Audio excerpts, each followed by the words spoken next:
27वीं आईनी तरमीम के अब इस वक्त समरात सामने आना शुरू हो चुके हैं, उसके असरात अब इस वक्त सामने आना शुरू हो चुके हैं। और ख़ास तौर पर जिस चीज़ के लिए नवाज शरीफ पूरे 1 साल के बाद उन्हें उठाया गया, उन्हें असम्बली भेजा गया, तो अब उस चीज़ का नतीजा भी निकलना शुरू हो चुका है, क्योंकि अब इस्तीफ़ों की लाइनें लगने वाली हैं। सुप्रीम कोर्ट ऑफ पाकिस्तान, जो कि कभी पाकिस्तान की बड़ी अदालत हुआ करती थी, वहाँ से अब इस वक्त इस्तीफ़े सामने आए हैं। फिलहाल तो 2 जस्टिस साहिबान हैं जिन्होंने ये इस्तीफा दिया, और उनके इस्तीफे में बेसिक अगर मतन में आपको बताऊं तो मतन यही था कि अब 27वीं आईनी तरमीम के बाद अब हमारी खुद मुख्तारी रह नहीं गई, और अब वो चीज़ हमारे पास वो इख्तियार नहीं है कि हम आम साइलिन को, आम पब्लिक को जो है वो इंसाफ मुहैया कर सकें। इस हवाले से मुकम्मल इस्तीफे के साथ साथ कुछ अल्फाज भी लिखे गए, कुछ नज़में भी तहरीर की गई, वो भी आपके सामने साथ जो है वो शेयर करने जा रहे हैं। लेकिन इस सब चीज़ों में फ़ायदा किसको हो रहा है? फ़ायदा इस वक्त अभी तक के लिए पाकिस्तान मुस्लिम लीग नून और पीपल्स पार्टी ये समझ रही हैं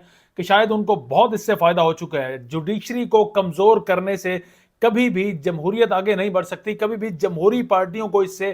फ़ायदा नहीं हो सकता। लेकिन पता नहीं क्यों कर इनका इस वक्त दिमाग जो है वो बंद हो चुके हैं, सोचने समझने की सलाहियतें मफलूज हो चुकी हैं, जिसकी वजह से इन्हें अभी तक ये चीज़ नज़र नहीं आ रही, बल्कि इनसे अभी तो वही कुछ करवाया जा रहा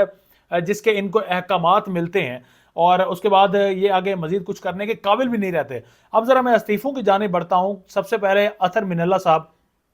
इस्तीफ़ा देते हुए वो कहते हैं जी कि उनको मैं एज इट इज़ आपके सामने रखता हूँ कि अपने करीबी दोस्तों का मैं दिल की अथाह गहराइयों से शुक्रगुजार हूँ। अपने स्कूल के साथियों का उन्होंने जिक्र किया, और चंद वफादार दोस्तों का जिनसे बाद में जो है रफ़ाकत हुई, जिनकी दोस्ती आज भी बेहद कदर करता हूँ, और उनकी साबित कदमी, खामोश कुव्वत और बेलौस वफादारी ने इस सफ़र में हमेशा मेरा हौसला बुलंद रखा। अपने अहले खाना का शुक्रिया जिन्होंने हर मोड़ पर जो है मेरा साथ हाथ थामा। अपने वालिदैन, खुसूसन अपनी वालदा की दुआओं और इखलाकी तरबियत का मकरूज हूँ। अपनी अहलिया का जिन्होंने हमेशा मजबूत, सच्चाई और ज़मीर की आवाज़ बनकर मेरा साथ दिया। अपने बच्चों का जिन्होंने मेरी ज़िंदगी का हर दुख सुख में मेरा साथ निभाया, और अपने छोटे बेटे का जिसने मुझे सिखाया कि अल्लाह बेहतरीन मनसूबा साज है। अब ये तो स्टार्ट था, लेकिन अब जो उनके इस्तीफे में लाइनें आने वाली हैं वो कुछ शेर व शायरी है, और शेर व शायरी भी ऐसी है कि वो मेरे ख्याल में सुप्रीम कोर्ट में उसकी चीखें अभी तक शायद बुलंद हो रही हों, या जो याह्या अफरीदी साहब हैं,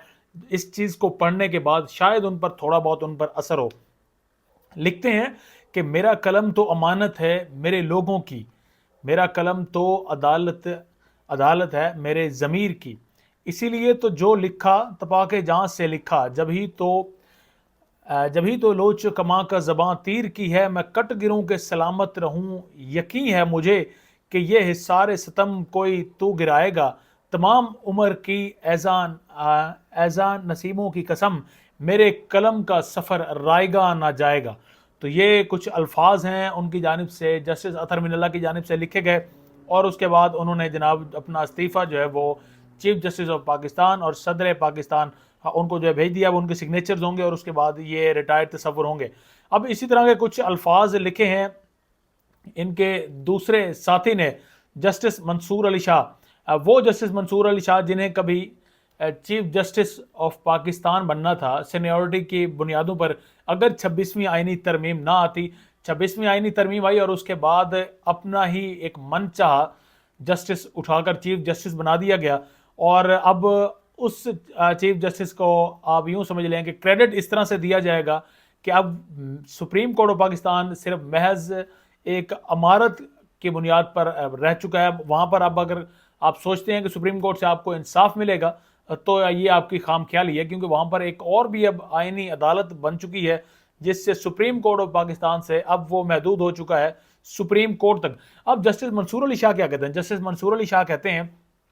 कि इस नाजुक मरहले पर बतौर जज मेरे सामने सिर्फ वो कहते हैं कि 2 ही रास्ते हैं, या तो मैं इस ऐसे निज़ाम का हिस्सा बना रहूं जो इस इदारे की बुनियाद जो है वो, एक मिनट नाज़रीन इकराम, जो इस इदारे की बुनियाद को खोखला कर रहा है, जिसके तहफ़्फ़ुज़ का मैंने हल्फ उठाया है, या फिर मैं एहतजाजन एक तरफ हो जाऊं ताकि इस गुलामी के खिलाफ आवाज़ बुलंद कर सकूं। और वो एहतजाजन अब एक तरफ हो चुके हैं, इस्तीफ़ा जमा करवाया जा चुका है। अब इस पर सबसे ज़्यादा मुस्लिम लीग नून भंगड़े डाल रही है। ट्वीट उनकी जानिब से किए जा रहे हैं कि गंद जो है वो साफ़ हो चुका है, और वो इनको गंद समझ रहे हैं जिन्होंने मेरिट पर चीफ जस्टिस बनना था, या कुछ अगर रमक बाकी थी इंसाफ की जिन जस्टिस साहिबान से, تو وہ ان کو اپنے زوم میں گن سمجھ رہے ہیں اور وہ اس کو سب سے زیادہ ان کا ہیرو مان رہے ہیں، یحییٰ افریدی، یا وہ ہیرو مانتے ہیں قاضی فائز عیسیٰ۔ یہ دو بدنام زمانہ جسٹس صاحبان، چیف جسٹس صاحبان میرے خیال میں، اور جسٹس منیر ملک، اس کا ذکر ابھی بھی جب بھی ہوتا ہے تو میرے خیال میں اچھے الفاظ میں ذکر نہیں کیا جاتا۔ قاضی فائز عیسیٰ کا بھی نام کچھ اسی طرح سے ہے۔ قاضی فائز عیسیٰ وہ نام ہے جس نے ایک سیاسی جماعت کے ہاتھ پاؤں باندھے اور اسے الیکشن میں پھینکا، اور اس سب کے باوجود وہ سیاسی جماعت 90 کے قریب جو ہے وہ سیٹیں نکالنے میں کامیاب ہو سکی۔ تو پہلے ایک کردار تھا قاضی فائز عیسیٰ، اب دوسرا کردار ہے چیف جسٹس یحییٰ افریدی۔ تو یہ دونوں کردار اس وقت سپریم کورٹ آف پاکستان کو کھوکھلا کرنے میں